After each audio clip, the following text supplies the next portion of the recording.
الموسيقى والغناء في مصر القديمة مثلما برع المصريين القدماء في شتى نواحي الحياة مثل الزراعة والصناعة والهندسة والطب، قد برع أيضا في مجال الموسيقى وخلقوا منها فن يتميزون به بين الأمم بألحانه المتميزة وطباعه الخاصة.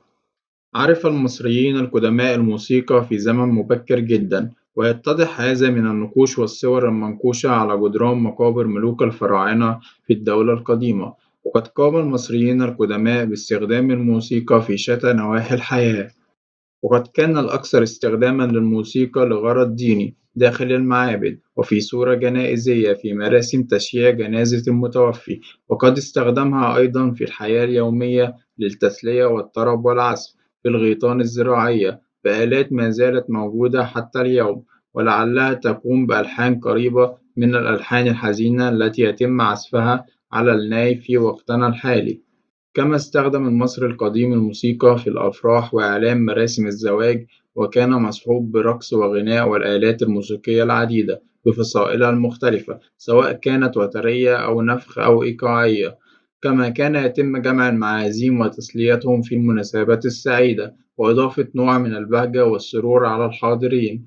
في عصر الدولة القديمة كانت تدل النقوش على شيوع إشارات اليد الخاصة بالغناء بين المطربين في بداية الأسرة الخامسة، وهذا الأمر شائع حتى يومنا الحالي. كما ظهرت النقوش القديمة على جدران المقابر تحمل أسماء بعض العازفين والمطربين المسؤولون عن إحياء الحفلات والليالي في قصر فرعون، وكان هذا يدل على مكانتهم العالية في القصر. وكانوا يقومون بالغناء بطريقة دينية، وكانوا يقومون بغناء الأناشيد داخل المعابد في الصلوات الجنائزية. كما انتشر الغناء المصاحب للرقص في المناسبات الدينية والدنيوية في شتى المناسبات الملكية داخل البلاط الملكي. في الحياة الاجتماعية الخاصة بفئات الشعب، تكونت الفرقة الموسيقية من عازف للناي، وعازف للكيثارة، وعازف للهارب، وعازف لآلة إيقاعية أو أكثر مثل الطبول أو الشخليلة. وعرفوا أيضا المايسترو أو قائد الفرقة، ولم تكن مهمته مقتصرة على قيادة الفرقة فقط، بل كان عليه الغناء وضبط إيقاع وحركات الفرقة. تدل الاكتشافات في عصر الدولة القديمة على أن الموسيقى القديمة كان لها سلم موسيقي بدائي، وكان يتكون من 5 درجات، وتخلو من أنصاف نغمات التون. فما يدل على ذلك هو عدد الفتحات الموجودة في الناي أو عدد الأوتار الموجودة في آلة الهارب وغيره.